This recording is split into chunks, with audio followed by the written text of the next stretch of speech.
नमस्कार, news state देख रहे हैं आप। मैं हूं आपके साथ अजीत और वक्त हो गया सबसे बड़ा मुद्दा का। आज हम बात करेंगे आखिर ज्ञानवापी विवाद पर फास्ट ट्रैक कोर्ट के फैसले पर सवाल क्यों उठाया जा रहा है। क्या विवाद को हल करने के लिए सर्वे कराना जरूरी नहीं है? हम ये सवाल इसलिए उठा रहे हैं क्योंकि AIMIM के अध्यक्ष असदुद्दीन ओवैसी ने फैसले को लेकर ट्विटर पर प्रतिक्रिया दी।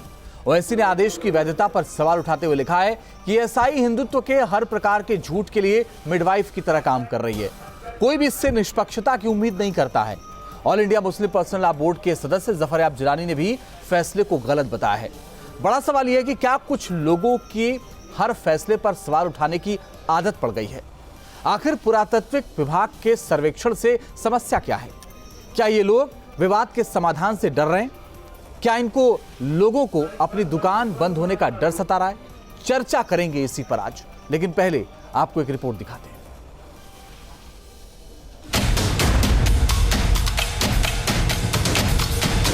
वाराणसी के काशी विश्वनाथ मंदिर और ज्ञानवापी मस्जिद मामले में सिविल जज senior division fast track court ने पुरातत्विक सर्वेक्षण का आदेश दिया है।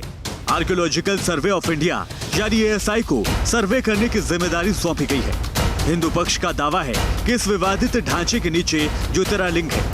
ध्वस्त किए गए मंदिर के अवशेषों से ही ज्ञानवापी मस्जिद को बनाया गया था।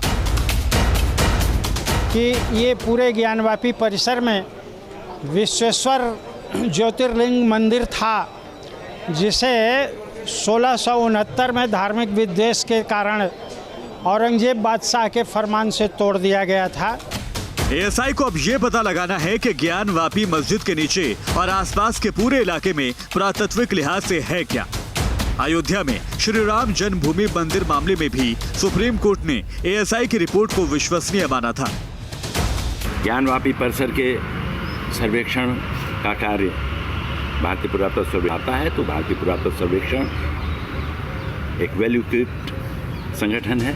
और इतिहास के जानकारों के मुताबिक स्कंद पुराण में काशी और भगवान विश्वेश्वर का उल्लेख है, लेकिन वहां किसी मस्जिद के होने का कोई ऐतिहासिक प्रमाण नहीं मिलता। वो एक बहुत प्राचीन ग्रंथ है, उसका नाम है स्कंद पुराण, और उसमें काशी खंड है और काशी के 3 क्षेत्रों की 3 पहाड़ियों की चर्चा है। ओंकारेश्वर की चर्चा है, विश्वेश्वर की चर्चा है और केदारेश्वर की चर्चा है। काशी के भूगोल में कहीं कोई मस्जिद थी, विश्वेश्वर के पास कहीं कोई मस्जिद थी, इसका कोई उल्लेख नहीं है। काशी विश्वनाथ मंदिर करोड़ों हिंदुओं की आस्था का केंद्र है। 12 ज्योतिर्लिंगों में से एक है। फास्ट ट्रैक कोर्ट के फैसले से अयोध्या के हनुमानगढ़ी मंदिर के मुख्य पुजारी महंत राजू दास बेहद खुश हैं। ज्ञानवापी मस्जिद पे जो आदेश आया है स्वागत योग्य है। अब मुझको लगता है दूध का दूध पानी का पानी हो जाएगा। वहीं ज्ञानवापी मस्जिद मामले में फास्ट ट्रैक कोर्ट के ASI सर्वे के फैसले पर AIMIM के अध्यक्ष असदुद्दीन ओवैसी ने सवाल उठाए। ओवैसी ने ट्वीट कर ASI की विश्वसनीयता पर सवाल उठाते हुए कहा है कि ASI से केवल धोखाधड़ी की संभावना है और इतिहास दोहराया जाएगा, जैसे कि बाबरी के मामले में किया गया था। मुस्लिम पर्सनल लॉ बोर्ड ने भी फैसले पर सवाल उठाते हुए अदालत में अपील करने की बात कही है। कई मुस्लिम धर्मगुरु भी ज्ञानवापी मस्जिद मामले में ASI के सर्वे को बनारस की गंगा जमुनी तहजीब को नुकसान पहुंचाने की कोशिश बता रहे हैं। हम ये समझते हैं कि अपनी गंगा जमुनी तहजीब और कम्युनल हार्मनी का के तौर पर प्रमोट किया जाना चाहिए। ना चाहिए कि इसको एक कंट्रोवर्सी के तौर पर उठाया जाए और अदालतों में फिर से ले जाया जाए। काशी बाबा विश्वनाथ की नगरी है। काशी गंगा जमुनी तहजीब को समेटे हुए है। ऐसे में आस्था, इतिहास और सियासत से जुड़ी काशी विश्वनाथ मंदिर और ज्ञानवापी मस्जिद मामले को तथ्य, सबूतों और सच्चाई की कसौटी पर कसा जाना है। वाराणसी से सुशांत मुखर्जी, लखनऊ से आलोक पांडे के साथ टीम न्यूज स्टेट। वाराणसी में ज्ञानवापी केस में फास्ट ट्रैक कोर्ट ने पुरातत्व विभाग को सर्वे करने की इजाजत दे दी है। इस फैसले पर all India Muslim personal law board के सदस्य और वरिष्ठ वकील जफर याब जिलानी ने भी सवाल उठाया है। ये आर्डर बिल्कुल गैर कानूनी है कई वजह से, कि ये मस्जिद चूँकि 15 अगस्त सन 47 के पहले से यहाँ नमाज हो रही है, लिहाजा इसके ऊपर मुकदमा नहीं कायम हो सकता, जैसा कि 1991 का प्लेसेस ऑफ वर्शिप एक्ट पे ममानियत है। तो सिविल जज साहब को क्या जल्दी पड़ी हुई थी कोई ऑर्डर कर दे। सिविल जज साहब के वहाँ की कार्रवाई भी हाई कोर्ट ने रोक रखी थी, पता नहीं कैसे उन्होंने उसको नज़रअंदाज करके और ये ऑर्डर सुटा दिया। और फिर सिविल जज साहब का ट्रांसफ़र ड्यू है, कल वो चार्ज हैंड ओवर कर रहे हैं। और इसी पर बात करने मेरे साथ हाजी मोहम्मद सलीद साहब जुड़ रहे हैं, मुस्लिम धर्मगुरु हैं, general secretary all India Sunni Ulema council के। अमरिंद्र नाथ सिंह साहब मेरे साथ जुड़ गए, पूर्व डायरेक्टर हैं ASI के। मनीष शुक्ला जी मेरे साथ जुड़ गए, प्रदेश प्रवक्ता भारतीय जनता पार्टी। कीर्तिनी पांडे जी मेरे साथ जुड़ गए, समाजवादी पार्टी का पक्ष रखेंगे। और अजय वर्मा जी मेरे साथ जुड़ गए हैं, नेता कांग्रेस। आप सभी का बहुत बहुत स्वागत है। मेरे साथ थोड़ी देर में विनोद बंसल जी भी जुड़ जाएंगे, उनसे भी बात करेंगे। लेकिन पहला सवाल मनीष जी आपसे, आज ओवैसी ने सवाल उठाया SI पर, उन्होंने ट्वीट के जरिए उठाया, जफर याब जिलानी ने उठाया सवाल। इतनी तकलीफ क्यों हो रही है इन लोगों को? देखिए, काशी अध्यात्म की नगरी है, संस्कृत की नगरी है, और काशी वासियों के रोम रोम में बाबा विश्वनाथ जी बसते हैं। केवल काशी नहीं, पूरे विश्व में जो शिवभक्त हैं बाबा विश्वनाथ जी उसमें बसते हैं। और मुगल काल में तमाम इस तरह की घटनाएं घटी थी, फिर भी मामला कोर्ट में था। और मुझे बड़ा आश्चर्य होता है कि चाहे ओवैसी जी हो, चाहे जफर याब जिलानी हो, इन्होंने जीवन भर कोर्ट और संविधान और कानून के ही सहारे अपना जीवन जिया, और जब कोर्ट कोई फैसला देता है तो एक लाइन में उसको खारिज करके किस ग्राउंड पे करते हैं। और दूसरी बात, अगर वहां कोई ऐसी घटना नहीं घटी है तब तो आपको और खुश होना चाहिए कि जो विवाद है, जो तमाम प्रकार के सवाल हैं, ASI की जांच के बाद वो समाप्त हो जाएंगे। और ASI की टीम जो बनाने का निर्देश माननीय न्यायालय ने दिया है, उसमें 2 अल्पसंख्यक मेंबर अनिवार्य किया है रखना। तो हमको लगता है कि माननीय न्यायालय का निर्णय है, ASI वैज्ञानिक तरीके से जांच करेगी। जांच करने के बाद दूध का दूध, पानी का पानी हो जाएगा। और देश के संविधान और कानून पर भरोसा रखना चाहिए ओवैसी जी और जफर याब जिलानी जैसे लोगों को। ठीक है सर, मैं लौट रहा हूं आपके पास। विनोद बंसल जी भी मेरे साथ जुड़ गए हैं, प्रवक्ता है VHP का। आपका भी बहुत बहुत स्वागत है सर। अजय वर्मा जी, क्यों आपको राजनीति नजर आ रही है इसमें?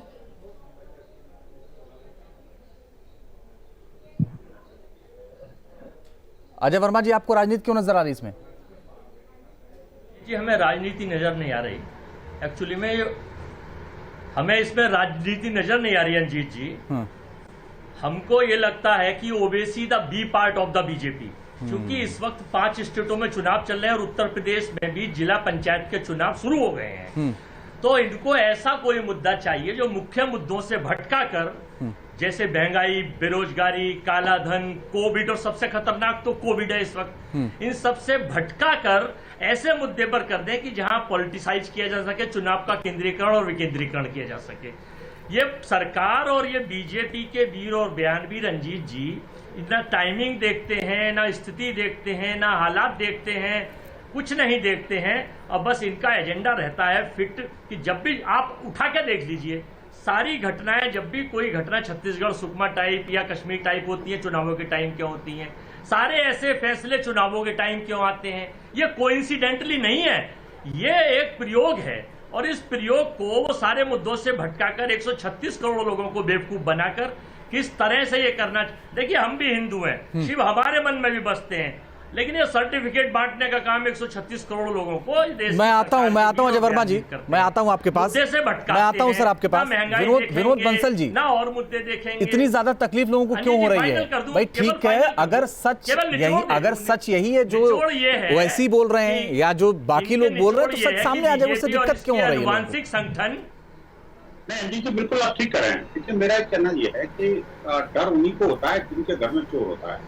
आप मुझे बताइए, अगर इन्वेस्टिगेटिंग एजेंसी आपके घर में आ गई है और आप ये पता करना चाहती हैं आपके घर में कोई चोर तो नहीं छुपा हुआ, आपने कोई हथियार तो नहीं रखे हुए, आप कोई इलीगल काम तो नहीं कर रहे, अगर आपने ये सब काम कर रखा है तो डेफिनेटली आपको डर लगेगा कि नहीं यार, ये ऐसा कैसे हो गया, मेरे साथ ये राजनीति हो रही है, मेरे साथ ही हो रहा है, मैं तो घर नहीं दिखाऊंगा। अरे जब मेरे घर ट्रांसपेरेंट है, मेरे घर में कोई हथियार नहीं है, चोर नहीं है, मेरे मन में कोई द्वंद नहीं है, मुझे विश्वास पूरा है, तो फिर आखिरकार उसको इन्वेस्टिगेशन से क्यों करोगी? एक माननीय न्यायालय ने एक आदेश दिया है, सिर्फ कोई वर्डिक्ट नहीं दिया, सिर्फ एक आदेश दिया है कि भाई इसका एक बार इन्वेस्टिगेशन करा लेते हैं। तो इन्वेस्टिगेशन से किसी को तो तकलीफ होनी चाहिए, एक बात। दूसरी बात, इन्वेस्टिगेशन VHP ने नहीं दिया, कोई बीजेपी ने नहीं दिया, कोई RSS ने नहीं दिया, माननीय न्यायालय ने दिया। माननीय न्यायालय में विश्वास नहीं इनको, और उस कानून के तहत दिया जो संविधान सम्मत है, जो कि जो पार्लियामेंट ने बनाया, लॉ निर्माताओं ने बनाया। आखिरकार मुझे बताइए कि कानून सम्मत बात न्यायालय के द्वारा ऑर्डर की बात पर भी इनको ऑब्जेक्शन है, तो इसका मतलब साफ है कि इनका न तो कोई संविधान में विश्वास है, न न्याय व्यवस्था में विश्वास है, और न ही देश के कानून में विश्वास है, और न ही देश की जो पुरातन परंपराओं उनका विश्वास है, न देशवासियों में विश्वास है। तो बार बार इन सब चीजों से क्यों भागते हैं? मेरा ये कहना है, देखिए 30 साल से मामला लंबित था, आराध्य देव किसके थे? हिंदुओं के थे। और आप देखिए कि ये हिंदू समाज जो है ये देश का बहुसंख्यक समुदाय है, और इस बहुसंख्यक समुदाय को एक तथाकथित अल्पसंख्यक समुदाय द्वारा लंबे समय से प्रताड़ित और पीड़ित किया जा रहा है, और इस पर हमले किए जा रहे हैं।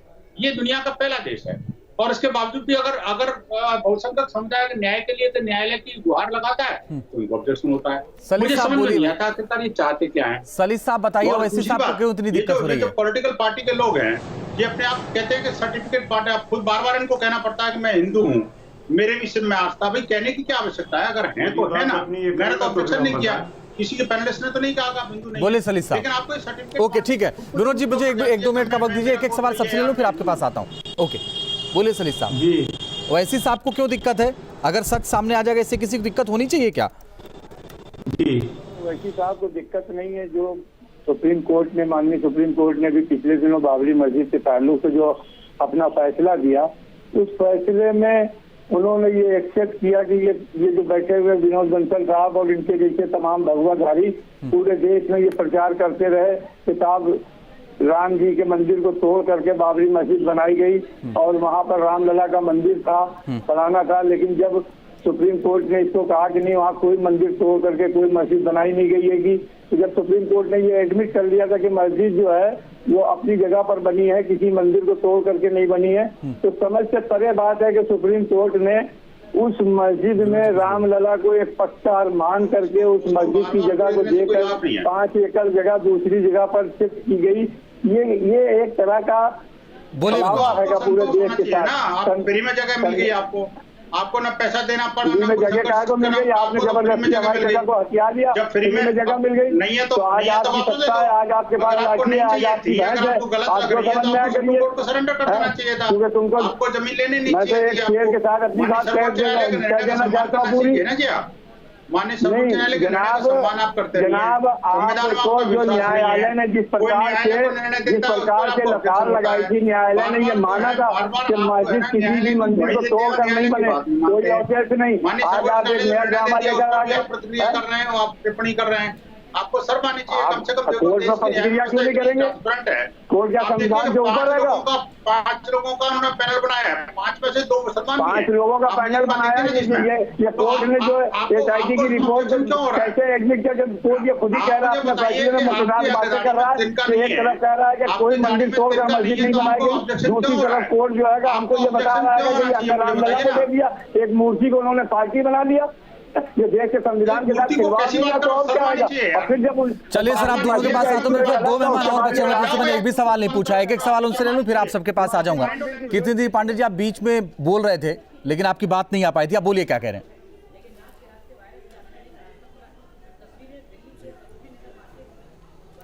देखिए अजीत, मेरा स्पष्ट रूप से मानना है कि समाजवादी पार्टी सदैव न्यायालय के फैसले के साथ खड़ी रही। राम मंदिर और बाबरी मस्जिद के विवाद पे भी हमारे नेता आदरणीय मुलायम सिंह यादव जी लगातार एक बात कहते रहे कि सबको संयम से काम लेना चाहिए और न्यायालय का जो फैसला होगा उसको सबको मानना चाहिए। तब ये विश्व हिंदू परिषद के बंसल साहब और भारतीय जनता पार्टी के मनीष शुक्ला जी तब ये स्वीकार करने को तैयार नहीं थे। लगातार समाजवादी पार्टी के नेता कह रहे थे कि कोर्ट का जो फैसला उसका सम्मान होगा, तब तो ये मानने को तैयार नहीं थे। लेकिन आज कोर्ट का फैसला आया है। समाजवादी पार्टी आज भी वाराणसी के फास्ट ट्रैक कोर्ट के फैसले के साथ खड़ी है। लेकिन सवाल यह है कि जो 5 व्यक्तियों की टीम बने पुरातत्व विभाग, मैं याद दिलाता हूँ, ये तो भूल गए होंगे। उन्होंने कहा कि अगर मैं ऐसा मनीष जी किसी को कानून व्यवस्था हाथ में लेने की इजाजत नहीं है, किसी को कानून व्यवस्था हाथ में लेने की छूट नहीं है। आप बोलने लायक हो गए, आप बोल रहे हैं विध्वंस करेंगे, आप बोल रहे हैं कानून व्यवस्था को। उत्तर प्रदेश का देश का और विश्व का बच्चा जानता है कि समाजवादी पार्टी का चरित्र क्या है राम मंदिर के इश्यू पर। तोड़ेंगे आज आप कहिए, आज आप कहिए कोर्ट का वर्डिक्ट है और एएसआई की रिपोर्ट अगर आती है, चाहे जो रिपोर्ट आएगी, समाजवादी पार्टी साथ खड़ी होगी। आप कहिए, आप कहिए कि काशी विश्वनाथ के मामले में एएसआई जो भी साक्ष्य प्रस्तुत करेगा, जो भी होगा, हम खड़े होंगे, समाजवादी पार्टी खड़े होगी। अगर आपके पास तो कहिए, तब उपद्रव फैलाना आप नहीं कह सकते। आपको तुष्टीकरण करना है, तुष्टीकरण के नाम पर आप आतंकवादियों तक को छोड़ने के लिए तैयार थे।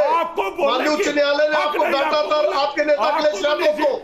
आप वोट के लिए किसी स्तर तक गिर सकते हो। अखिलेश यादव समाजवादी पार्टी तुष्टीकरण करने के लिए किस स्तर तक जा सकती है, ये उत्तर प्रदेश और देश का बच्चा जानता है। कानून व्यवस्था अब आप बरगला नहीं सकते हो, तोड़ने वाले लोग आपके बरगलाने से उत्तर प्रदेश की जनता भ्रम में नहीं पड़ने वाली है। और अगर आपके बात में जरा भी ताकत है, जरा भी दम है, तो आज आप न्यूज स्टेट के इस चैनल पर कहिए कि एएसआई के जो भी साक्ष्य होंगे, समाजवादी पार्टी उसके साथ खड़ी होगी। कहिए आज लोगों का न्याय कहिए पांडे जी, लोकतंत्र पर भारतीय आज आप कहिए कोई एएसआई जो भी साक्ष्य प्रस्तुत करेगी, अखिलेश यादव, समाजवादी पार्टी और कीर्तिनिधि पांडे उसके साथ खड़े होंगे। अगर हिम्मत है तो मैं तो कहिए।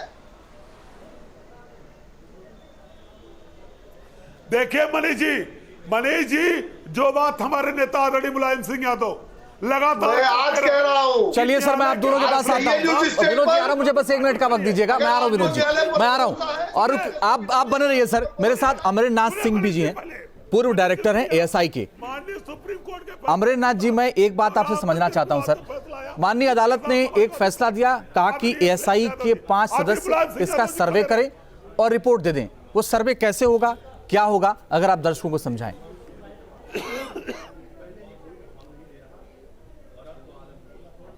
हाँ, ये सर्वे के एक विधान है, विधि है, और उसमें जैसा डायरेक्शन दिया गया है कोर्ट के द्वारा कि सर्वप्रथम जो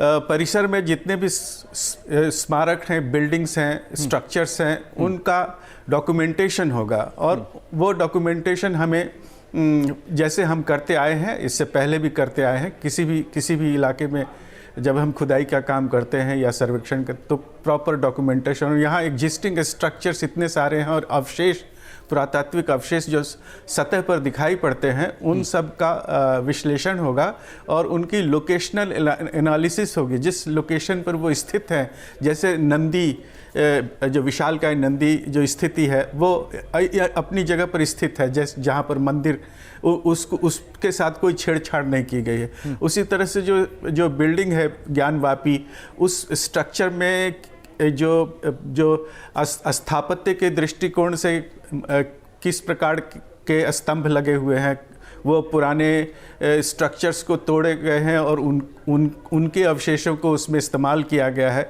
तो ये सारी चीज़ें हैं। और इसके अलावे बहुत सारी चीज़ें जो दिखाई पड़ती हैं एक पुरातत्ववेत्ता को, जो निश्चय करने में आसानी होती है कि वो मंदिर के अवशेष हैं या और किसी धार्मिक अवशेष से जुड़े हुए हैं, धार्मिक आस्था से जुड़े हुए अवशेष हैं। तो ये हम लोग कर पाने में सक्षम है। और खुदाई करने से पूर्व हम लोगों को जो न्यायालय का आदेश है कि उसमें सर्वेक्षण अच्छी तरह सर्वेक्षण किया गया, प्लॉटिंग करी जाएगी सभी चीज़ों की, और तब उसके बाद, और इसमें निर्णय तो काफ़ी सारे लोग होंगे, सक्षम लोग होंगे इसमें। हाँ, ठीक है, ओके सर, मैं आपके पास आता हूं। विनोद बंसल जी, आप कुछ बोलना चाह रहे थे। विनोद बंसल जी और अजय वर्मा जी को दिखाइए। विनोद बंसल जी बोलिए सर, कुछ बोलना चाह रहे थे, मैंने आपको रोका था। देखिए माननीय पांडे जी से कहना चाह रहा था कि देखिए ये जो मामला है उसको पॉलिटिसाइज मत करिए। माननीय न्यायालय का निर्णय है, न्यायालय के निर्णय को न्यायालय के निर्णय की तरह देखिएगा। और मुझे लगता है इसका सम्मान सभी को करना चाहिए। अगर आप वास्तव में राजनीतिक दल हैं तो राजनीतिक दल को तो प्रत्येक कोर्ट निर्णय का सम्मान करना ही चाहिए। और इसमें किसी को एब्सर्ट वर्ड्स लगा करके और किसी सिर्फ अपने वोट बैंक के अपीजमेंट के लिए देश की न्याय व्यवस्था को अगर चैलेंज करते हैं तो मुझे लगता है ठीक नहीं है। दूसरी तरफ आप ये भी कह रहे हैं कि मैं हिंदू हूँ, जब हिंदू है तो बताओ, नहीं करना चाहिए। तीसरी बात ये कि देखिए न्याय का तकाजा है। और ये जो लोग 1991 के निर्णय की बात कर रहे हैं और 1991 के कानून की बात कर रहे हैं, मैं उनसे पूछना चाहता हूँ क्या वक्फ बोर्ड जो है 1947 के जो जितना भी स्टेटस था उसी स्टेटस में वापस आ जाएगा क्या? 1947 के बाद में कहीं भी हरी चादर बिछा दी और उसको वक्फ बोर्ड में कह दिया कि मैं ये मेरी और मेरे बाप की प्रॉपर्टी हो गई, क्या उन सबको वैकेट करेगा? मैं कहता हूँ अगर वो वैकेट करता है तो बहुत अच्छी बात है, अगर करे तो सही, कम से कम आप ये मुस्लिम बच्चों को तय करना है। और देखिए माननीय न्यायालय के निर्णय का और संविधान सम्मत बातों का सलीस साहब एक बात तो है, विनोद बंसल जी ने कहा कि भाई अगर माननीय अदालत ने कोई ऑर्डर कर दिया तो उसको मान लीजिए, उसमें दिक्कत क्या है? दिक्कत तो अभी सामने आ चुकी है बाबरी मस्जिद के मामले में। हमने पहले ही कह दिया जो अदालत फैसला करेगी हमें कबूल होगा। अदालत ने क्या फैसला किया कि एक मूर्ति को पार्टी बनाकर उसको जगह का हिस्सेदार बनाकर उसको सुपुर्द कर दी गई मस्जिद। जब खुद सुप्रीम कोर्ट के माननीय जजों ने ये एक्सेप्ट किया कि यहाँ कोई मंदिर तोड़ करके मस्जिद नहीं बनाई गई, तो मैं क्या विश्वास करूँ? तुमको हक है, हमें जिंदा भी जला सकते हो क्योंकि तुम जुल्म को पहचान कलंगारी। तुम्हारा नेचर ये है कि जब कानून के जरिए मुसलमानों को दबा करके मुसलमानों को जला करके किसी भी तरह से तुमने यही किया। तुमने 4000 साल तक के दलितों को गुलाम बना करके तुमने यही किया। उनको जमीन में अपनी चारपाई में नहीं बैठने दिया, तुमने मंदिरों में नहीं जाने दिया, तुमने उनको वेदों को नहीं पढ़ने दिया। तुमने जो जुल्म और बर्बरियत के जो तांडव मचाया है इंसानियत के ऊपर, वो किसी से पोशीदा नहीं है। पहले जाकर के अपने गिरबान में झांको कि तुम कितने न्याय प्रिय, कितने इंसाफ पसंद, कितने अमन दोस्त रहे हो। तुम्हें आज संविधान पर भरोसा नहीं। इसी संविधान ने कहा कि 47 से पहले की स्थिति बाहर रहेगी। आज तुम अपने लोगों को संतरी से लेके और राष्ट्रपति तक के बैठाने के बाद तुमने एक चाल चल रखी है कि किसी भी तरह से मुसलमानों को उत्तेजित करके फिर उनके मुकदमे लगाओ। जो लोग सियासत कर रहे हैं उनकी भी दुकान चलने दीजिए। कीर्तन पांडे जी कुछ बोल रहे थे, जल्दी से बोलिए सर। अगर आपका सवाल मनीष जी है तो मनीष जी बोल सकते हैं बीच में, जल्दी से बोले कीर्तन पांडे जी। कोई नहीं सर, सियासत चलनी चाहिए, कोई बात नहीं, बोले कीर्तन पांडे जी। कीर्ति जी पहले इस बात का जवाब दे दें कि चैनल पर बैठ के क्या ये कह सकते हैं कि माननीय न्यायालय के आदेशानुसार एएसआई अगर जांच करेगी जो भी साक्ष्य होगा उसके साथ समाजवादी पार्टी और अखिलेश यादव खड़े होंगे? बोले कीर्तन पांडे जी। मनीष शुक्ला जी, माननीय सुप्रीम कोर्ट के फैसले के साथ समाजवादी पार्टी और उसके नेता आदरणीय अखिलेश यादव खड़े। अरे आज का जो इशू और है, एक बात हमेशा आदरणीय चले बहुत बहुत शुक्रिया आप सबका हमारे साथ जुड़ने के लिए और हमारे साथ शामिल होने के लिए। वक्त इतना ही था फिलहाल के लिए, सबसे बड़ा मुद्दा में इतना ही। रुक रहे हैं कुछ ही पलों के लिए, आगे भी जारी रहेगा खबरों का सिलसिला।